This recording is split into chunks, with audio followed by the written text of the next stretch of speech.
Hello, social blueprinters, and welcome to today's episode. Today, we are interviewing Leon Landau who is the CEO of the Community First Responders of Melbourne. But before we delve into this interview, please remember to go to thesocialblueprint.org.au to see all the upcoming events in our community and check out all the resources our community has to offer. Now, welcome Leon and Brittany.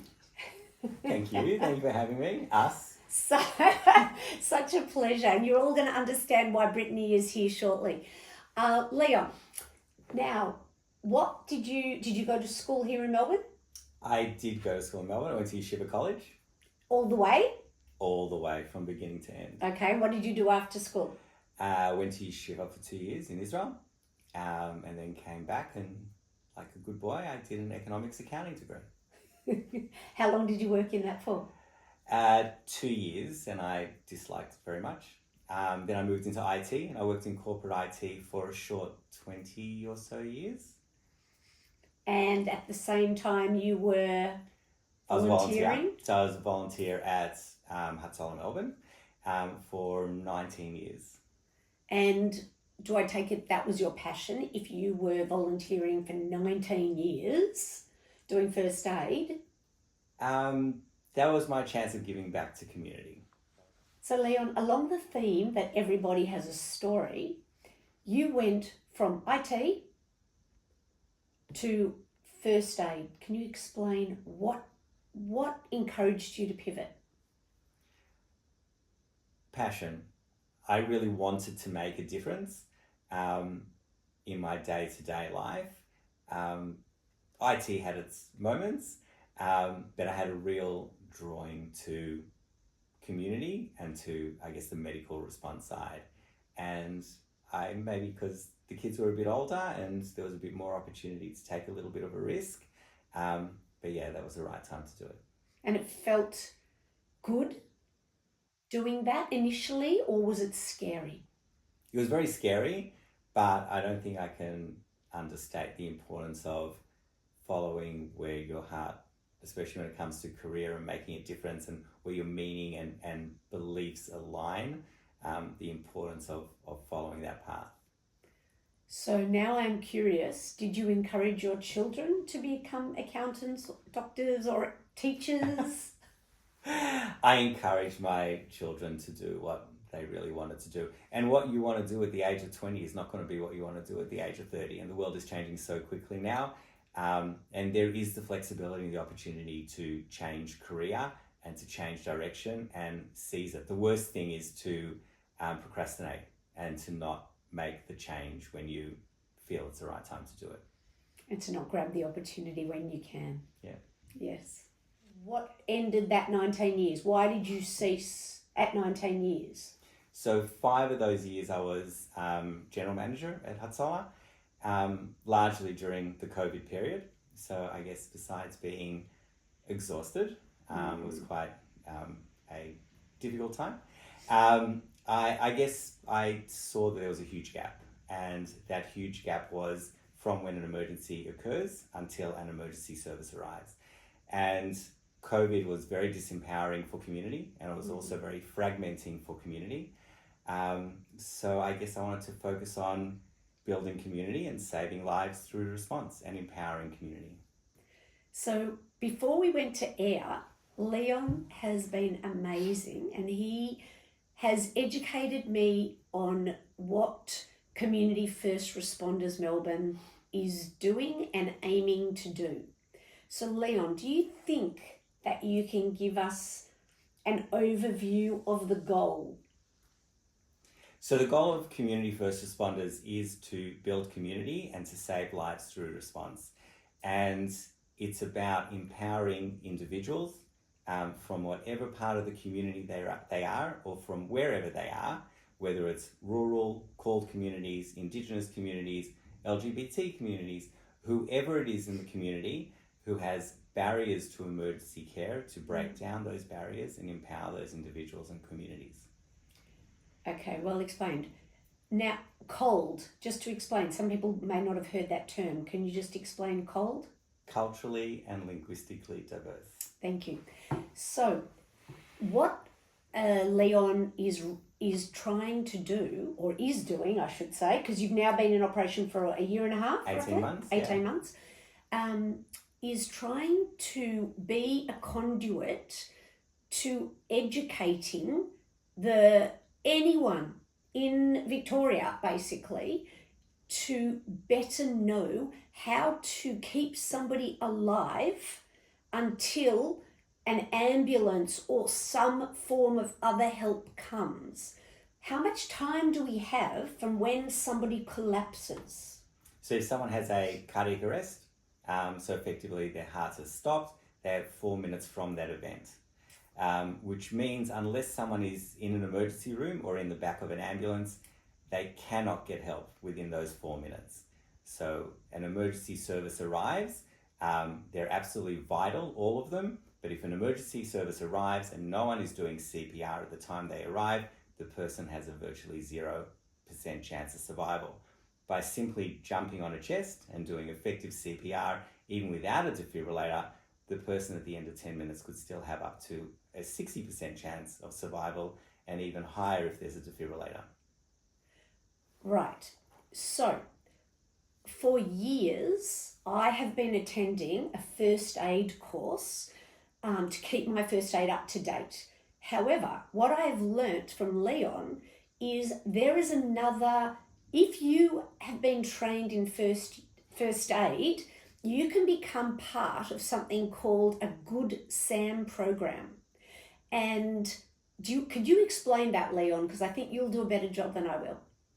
So there's parts to a response. In order to be able to keep that person alive, there's a few vital steps. The first one is you actually need to recognize that there's an issue. You need to recognize that there's a medical emergency.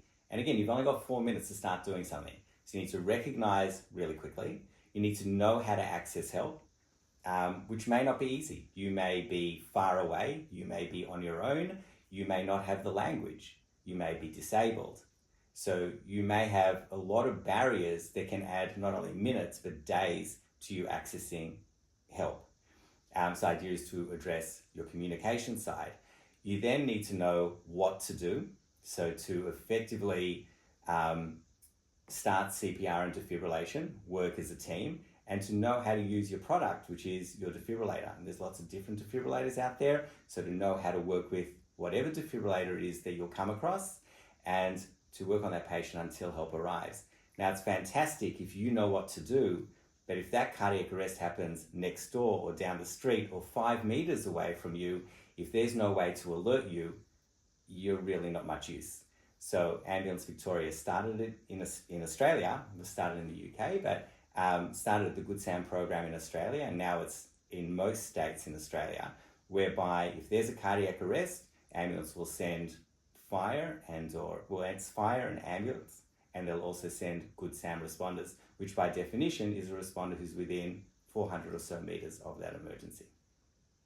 Okay, so I'm going to just say similar in a different way, because it's a lot to take in. If I am trained in first aid and I can then register to be a Good SAM, I will have an app on my phone that says is a Good SAM app.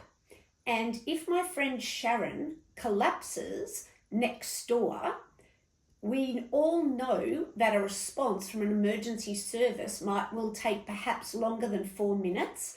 When somebody in that house calls 000, it will also alert Good SAM app, and if I've registered with them, I will get a warning, an alarm, and I can run next door and keep my friend alive until emergency services arrive. Is that correct? Perfect. Okay. So that is something that many of us may never be aware of. Now, with that 000, I think it's worth mentioning that there is Jeep. It's an app that we should all have. But further than, would you like to explain that, please, Leon? So Jeep's a fantastic app, so the Jewish Emergency app, where you can call either CSG or Hatzolah, in the case of a medical emergency. At the bottom of Jeep, you have 3 words, which are words which can give your location. Now that's within Jeep. What 3 Words is a international app. It's a website. You can go on to What 3 Words, and that functionality can be accessed using a number of different applications. So What 3 Words has an app. Emergency Plus has an app, whereby if you get those 3 words and you provide them to 000, they will know where you are. So for example, if you're driving in the Dandenongs, you see a car accident. If you're walking around Albert Park Lake and someone has a collapse, if you're on a beach and someone has a collapse, if you call 000 and give those 3 words, whether you got the What 3 Words from Emergency Plus or the What 3 Words app or from Jeep, you give those What 3 Words, they will know within a number of meters where you are. So again, from Leon, explaining it very well, the world has been mapped out in, is it 2 meters? 2 square meters. So every 2 square meters, it signifies 3 words, and it might be sea, land, pink. They don't make sense. But if you quote those 3 words to 000 when you call, or any emergency responder, they will know more precisely where you are, and that's really important. So yeah, we want to make you all aware of that. Leon's passionate about this. So he is actually, him and his team are working to better educate all of us in how to perform first aid, but also how to help our community and the broader community. Yeah, so I guess our passion is for any community that has barriers to help. So for example, we're working with communities up and down the Surf Coast where there's issues with distance from emergency care. We're working with Women's Health in the Southeast, WISE, who are working towards preventing domestic violence and dealing with domestic violence. Working with councils, working with companies, working with streets, to train more people in first aid, but also to get more good sound responders out there, so in the event of a cardiac arrest, that person actually has the best chance of surviving.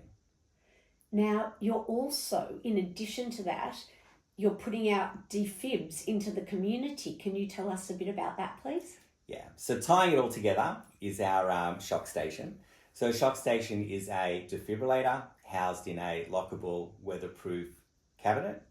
That defibrillator is registered with 000, who have the code to access that cabinet. The code is also registered on Good Sam. So if you get Good Sam alert, you'll know how to access that cabinet. We then train the community around that defibrillator and sign up as many in that community onto Good Sam. So effectively forming Good Sam response teams. It's amazing for survival, but it's also amazing for building social cohesion, and especially social cohesion across communities and within communities. Okay. There are going to be, by the way, everyone, links to a lot of what Leon is telling us. So, Leon, you are training or like companies and organizations, but if I got a bunch of friends together, how many do you need as a minimum for people to get trained in a group? What's the smallest group? Get us 10. Okay, 10 people. And okay, so Leon also shared with us a story where a lady had a heart attack. She was doing a gardening working bee, and they've since been able to place a defib in her street and trained the entire street so that if anyone in that street has a problem, they can all run and help each other because they're all on the Good Sam app. So keep that in mind, everyone, the opportunities that exist for you to organise people to contact Leon to get this to happen around you. Now, I also would like to introduce you to Brittany properly. Brittany is in need of bras and t-shirts, because each time Leon trains, they actually cut bras and cut t-shirts. So could you please explain that, Leon? So women have a 30% less chance of surviving a cardiac arrest when you compare it to males. 30%, ladies. We do not have a good success rate. It's not the discount you want. Brittany, thanks for coming here today. Now, Leon, can you please explain what you need Brittany for? So women have a 30% less chance of surviving cardiac arrests when you compare it against males. 30% less chance. 30%. And it's unexcusable. And there's reasons for those barriers. People are scared to touch. They're scared to bare a chest in the case of defibrillation.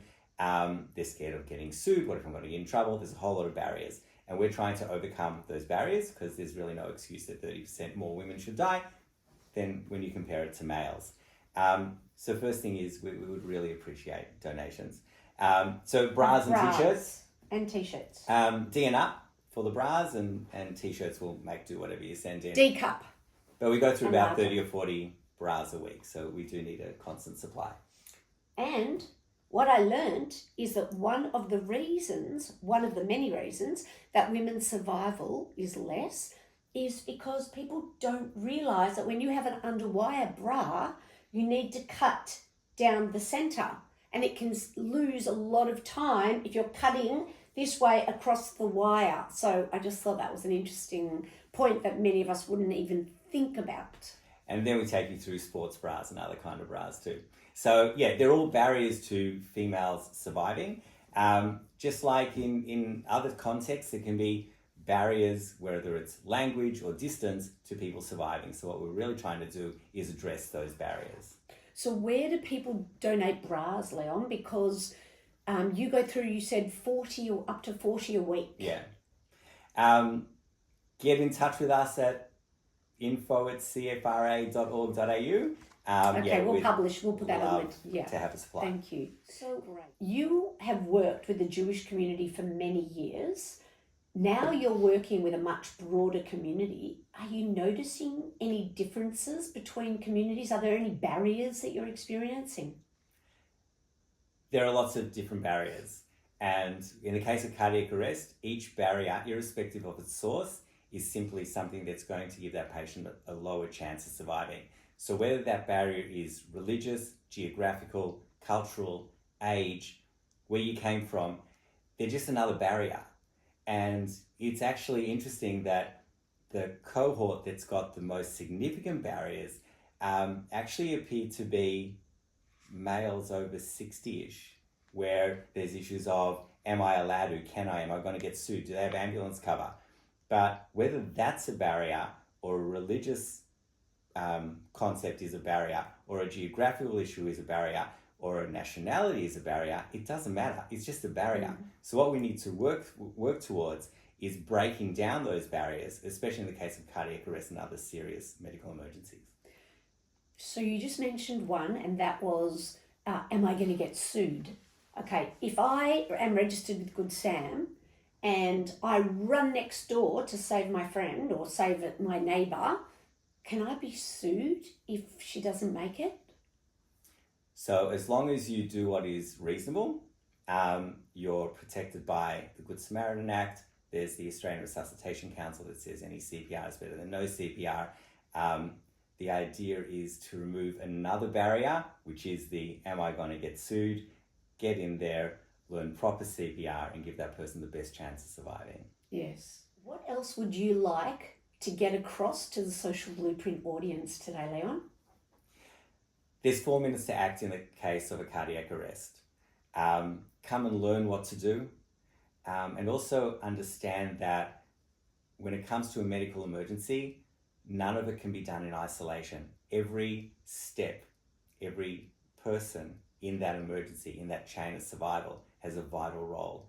And that's all the way from what the chain of survival is, and knowing how to recognize an emergency, knowing how to access help and access it really quickly, knowing what to do in those first few minutes, whether it's CPR and defibrillation. So you're actually providing your emergency service with a viable, savable patient when they arrive. Terrific. All right. Well, Leon, thank you so much for coming in to explain to us what you are doing. And it sounds really vital for all of us to get involved and to get involved with Good Sam potentially if you feel confident. I think it's a really, really good thing to do, and you can become confident by learning with Leon. And Brittany, thank you very much for coming in today. So thank you for watching, everyone. Please share this link to this video and others, and go to thesocialblueprint.org.au to find community events, resources and message board items and more videos. Thank you.